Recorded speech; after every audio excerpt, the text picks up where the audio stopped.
Comment a-t-on découvert le nombre pi? Depuis très longtemps, les hommes ont cherché à calculer le périmètre et la surface d'un cercle. Et il semble que très vite, les mathématiciens ont découvert que le rapport entre la circonférence du cercle et son diamètre est une constante. Et que cette même constante donne aussi le rapport entre la surface du cercle et le carré de son rayon. Par exemple, à Babylone, il y a 4000 ans, on le savait déjà. Des tablettes datant de cette époque donnent une valeur de pi de 25 huitièmes, soit 3,125. Pendant longtemps, on a cherché à exprimer pi sous une forme rationnelle, c'est-à-dire comme le rapport entre deux nombres entiers. Par exemple, à peu près à la même époque, les Égyptiens utilisaient la valeur de 256 sur 81, soit 3,16. Mais pour ce qu'on en sait, toutes ces valeurs étaient déterminées expérimentalement.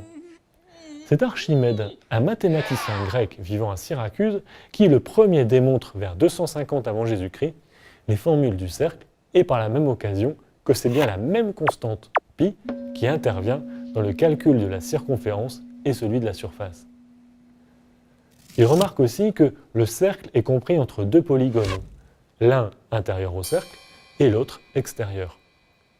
Comme on sait très bien calculer le périmètre d'un polygone, il peut montrer que pi est compris entre 223 sur 71 et 22 septièmes, soit entre 3,1408 et 3,1429. En fait, sa méthode aurait pu lui permettre d'avoir beaucoup plus de décimales, mais elle était un peu compliquée et il lui aurait fallu des moyens de calcul plus puissants. Et puis 3,14, c'est une précision suffisante dans la plupart des cas.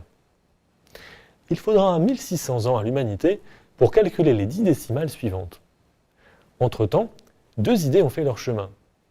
Pi est irrationnel, c'est-à-dire qu'on ne pourra jamais l'écrire comme le rapport entre deux nombres entiers, ce qui fut démontré au XVIIe siècle. Et pi peut s'écrire comme une suite de fractions. C'est au XVe siècle que Madhava de Sangamagrama, un mathématicien indien, trouve que pi peut s'écrire 4 sur 1, moins 4 sur 3, plus 4 sur 5, moins 4 sur 7, plus 4 sur 9, etc.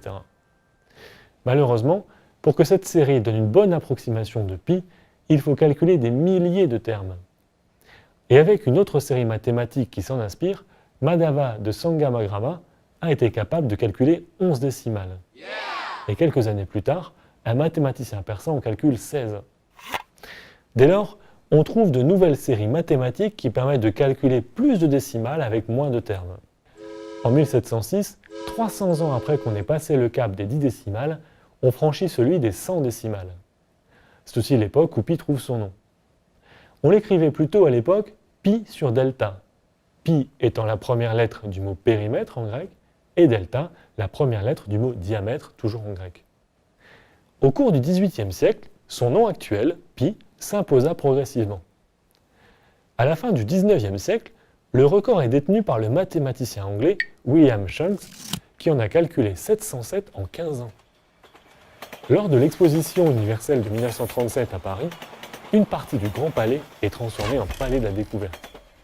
On y aménage une salle entièrement consacrée à pi et on recopie au plafond de cette salle les 707 décimales de Shanks. Malheureusement, on découvrit en 1945 que William Shanks avait fait une erreur de calcul à partir de la 528e décimale. Au Palais de la Découverte, les 180 décimales fausses ont été corrigées en 1950 et on peut toujours y visiter la salle pi avec les 707 décimales correctes. Aujourd'hui, n'importe qui peut calculer sur son ordinateur des milliards de décimales de pi. En 2010, le record était de 5000 milliards. Et dire que 4 décimales suffisent pour la plupart des calculs.